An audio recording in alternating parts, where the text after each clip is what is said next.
이제 마지막으로 말에 대한 감수성을 키우려면 어떻게 해야 될까라고 하는 건데요. 감수성은 잘 안 키워집니다. 솔직히. 예, 잘 안 키워져요.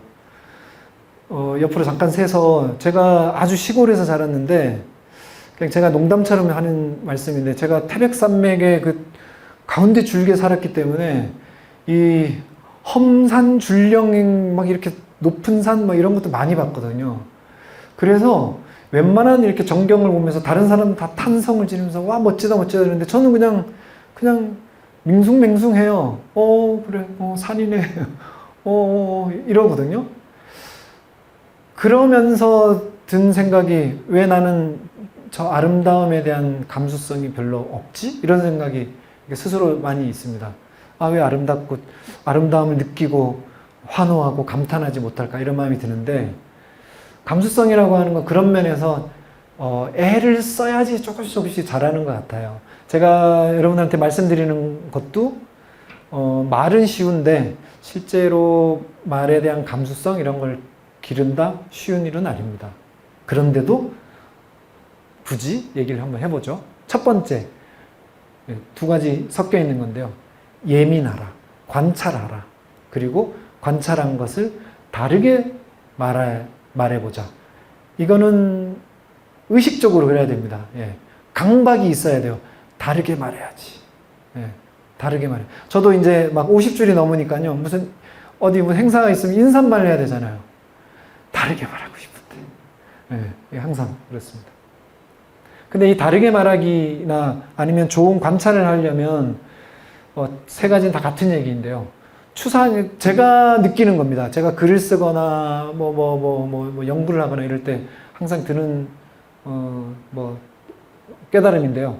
추상에서는 아무것도 없어요. 생각만 해봤자 아무것도 없어. 예. 구체에서 모든 게 나온다. 여기서 모든 거라고 하는 것은 구체에서 추상이 나오더라라고 하는 겁니다. 계속 살펴봐야 된다는 거죠. 네, 살펴보는. 제가 썼던 글에는 이런 것이 있습니다. 제가 약간 농담처럼 말씀드리면 여러분들 넷플릭스나 이런 데 보면 맞다, 이제 맞는다 나오죠. 이제 맞는다로 바뀌었습니다. 이거 아시는 분이 대부분인데 네. 제가 약간 뻥치면 제가 혹시 저거를 칼럼에 써서 그랬나? 네. 지금은 맞는다로 나와요. 네. 탄성을 맞다 이렇게 배우는 맞다 했는데 자막에는 맞는다 이렇게 됐어. 맞는다. 그래서 아니 이게 무슨 말이냐 이게. 그러니까 엘리트들이 맞다는 동사이기 때문에 현재형으로 맞는다라고 써야 돼라고 하는 그 본인들이 세우는 규범과 원칙에 따라서 자막을 그렇게 맞게 고쳐라라고 해놓은 거죠. 지침이 있었던 겁니다. 계속 보는 거예요. 그러니까 보는 거예요. 배우의 말과 자막이 왜 다르지? 또 다르네? 또 다르네? 이런 겁니다. 하루아침에 라고 하는 저 표현은 하루아침에 한국어에 왜 하루아침에라는 말이 있지? 하루아침에 하루아침에 모든 걸 다 잃었어. 이럴 때 이 하루아침에 갖고 있는 질감이 있지 않은가? 입에서 이렇게 공굴려 봐야 되는 거죠. 하루아침에. 시간을 나타내는 게 하루아침 말고 겁나게 많은데 왜 하루아침에라는 말이 있지? 곱씹어 보는 겁니다. 이럴 때 똑같은 한국어, 똑같은 우리 모르는 말 없잖아요. 그런데도 이 속에서 말에 대한 깊이 이런 것이 조금씩 더 생기는 것 같더라고요. 인간성이라고 하는 게 별것 아니지 않습니까? 우리가 동물에 가까운데 인간성이라고 하는 게 이런 것 같아요. 그냥 공통되게 다 공유하고 있는 것을 이렇게 계속 곱씹으면서 그 속에서 있지도 않은 깊이를 만들어내고 거기에서 뭔가 즐거움을 얻기도 하고 그런 거 아닌가? 라는 생각이 듭니다. 네, 제가 유튜브에 그 영국 남자라고 하는 유튜브 유명한 데 있죠? 네, 그 유튜브에 첫 번째 제가 여러분들한테 얘기한 게 관찰하고 다르게 말하자라고 했었잖아요. 네, 제가 우연히 저희 가족이 소개해줘서 너무너무 재밌다고 하면서 보라고 했는데요. 제가 재밌었던 건 이런 거예요. 이런 겁니다. 어떤 거냐면요. 불닭볶음면을 이 영국 중고등학생들한테 먹였어요. 맵잖죠. 우리도 마찬가지죠. 처음 태어나서 마라탕을 먹는다고 해보십시오. 맵잖아요. 자, 이 매움을 어떻게 표현하냐는 거예요. 우리라면 어떻게 표현할까? 헐, 이러면서 개 매워, 너무 매워 이러지 않을까요? 근데 이 친구들은 다르게 표현하더라고요.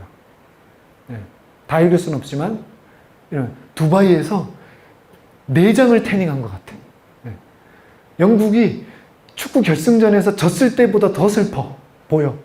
네. 내 안에 아프리카 유전자가 있어서 뭘 잘 이겨낸다고 생각했나 봐. 도움이 될 줄 알았는데 혀끝이 마비됐어. 지옥의 치과를 갔다 온 느낌이야. 네. 마지막 문장은 뭐 무슨 시 같습니다. 나의 끝없는 공허 속에 단지 불타는 입술 한쪽만으로서 존재하고 있다. 엄청납니다. 예. 제가 보기에 이 영상을 보면서 똑같이 매운 거를 먹는데 의식적으로 아 매워, 열나 매워 이런 말 말고 다른 게 뭐가 있지? 예. 그것을 의식할 때 그것을 뭔가 막 병적으로 그것을 추구할 때 비유를 하게 되고 다른 표현을 찾게 되고 이럴 수 있다라고 저는 생각을 해요. 이 친구들이 이렇게 표현하는 이유는 뒤에 가서 또 찾아볼 겁니다. 이 친구들이 왜 이런 표현을 할 수 있을까? 네, 이런 표현을 할 수 있을까라고 하는 거예요. 네. 두 번째는 말이 아니라 말의 바깥. 말과 말을 보는 게 아니라 말과 세계를 보자라는 거예요. 말이 맺고 있는 세계를 봐야 된다라고 하는 겁니다. 왜냐하면 말은 세계이거든요. 네. 세계를 만든 거거든요. 말에만 억눌려지 말고 그 말 너머에 사람도 보고 이 사회가 어떻게 굴러가는지도 보고 네.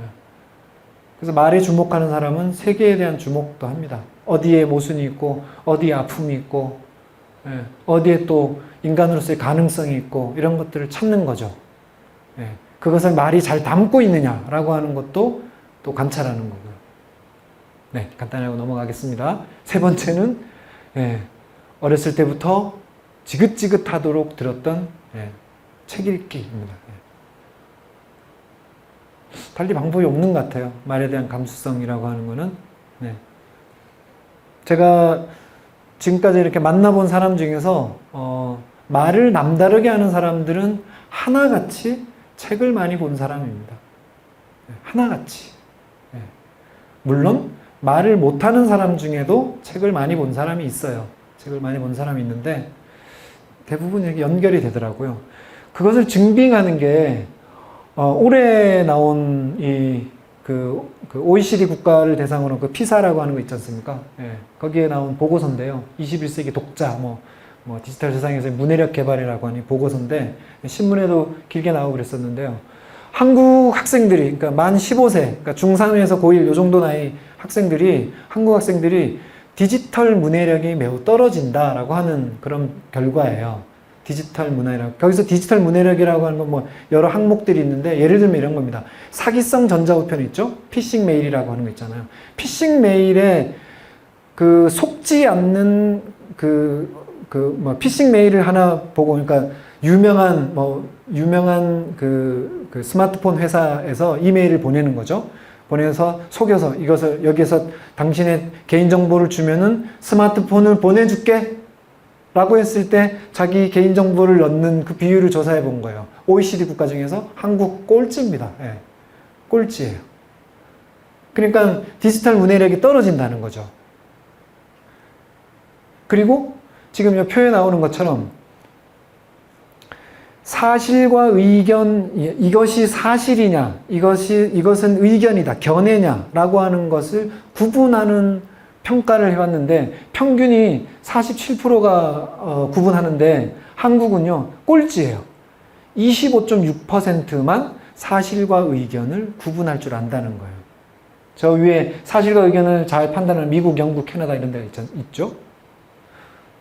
또 이런 결과는 어디에서 비롯되었느냐라고 하는 걸 상관된 요소를 살펴봤더니 학교에서 어떤 정보를 줬을 때 그것이 편파적이냐, 주관적이냐, 아니면 사실에 근거하냐라고 하는 교육을 얼마나 받았느냐라고 하는 것을 물었을 때 한국은 OECD 평균이 54%인데 한국은 49%입니다.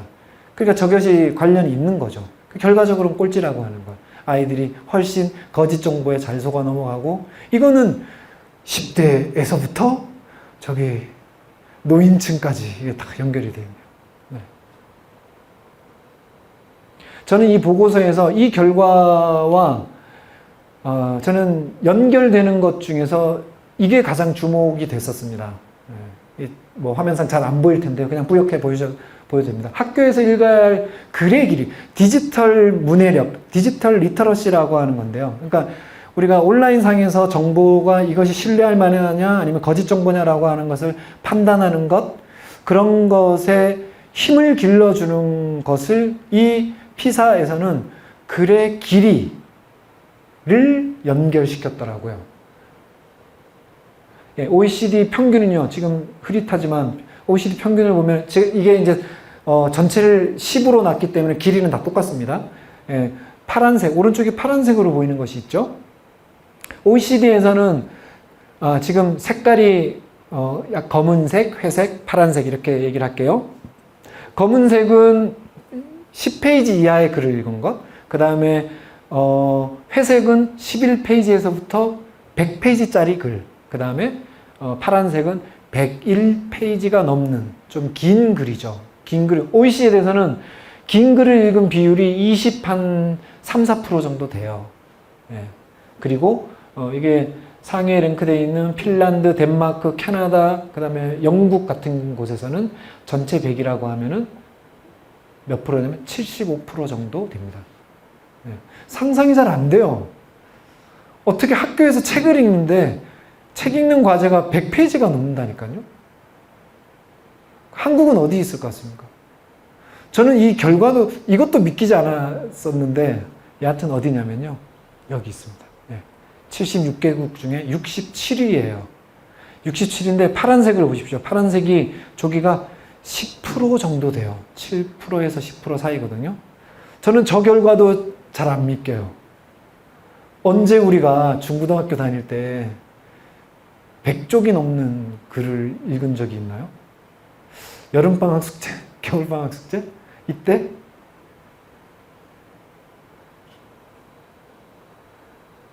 피사에서는 여기에 권하는 게 이겁니다. 문해력. 문해력이라는 게 다른 거 아닙니다. 예. 글을 얼마나 잘 읽고 이런 게 아니라요. 이 세계를 해석하는 능력이거든요. 이 세계를 해석하는 능력인데 그 이 세계라고 하는 게 주로 말과 글로 구성되어 있기 때문에 문해력이라고 하는 것은 이 세계를 해석하는 것, 즉 말과 글을 해석하고 비판적으로 접근하기도 하고 그리고 자신도 자신이 갖고 있는 의사를 적절하게 표현할 수 있는 능력, 이런 것이 문해력이죠. 그러면 이 문해력을 키우려면 어떻게 해야 되냐? 권하고 있는 게 저겁니다. 이북 보지 말고 종이책을 들려줘라. 그리고 시험이나 뭔가 성적 때문에 보지 말고 즐거움을 위해서 봐라 라고 하는 겁니다. 저런 것을 계속 반복하다 보면 말에 대한 감수성도 생기고 이 세계에 대한 감수성도 생기고, 예. 그러다 보면 그런 사람들이 많이 이제 늘어나면 말의 민주주의, 언어의 민주주의라고 하는 것이 좀 더 당겨지지 않을까라는 생각이에요. 그래서 제가 책에서 이런 질문을 던졌었는데요. 당신에게는 어떤 문장이 있는가? 라는 겁니다. 네. 여기서 문장은 외우는 문장 이런 게 아니라 이 세계를, 이 세상을 살면서 깨달은 한마디? 네. 그런 거죠. 어떤 문장이라고 하는 거예요. 그것은 가난한 사람도, 부자인 사람도, 네. 어린 사람도, 늙은 사람도 누구든 한두 가지쯤은 있을 것 같다는 생각이 듭니다. 그거를 찾고 또 들려주기도 하고 그러면 좋겠다 싶습니다.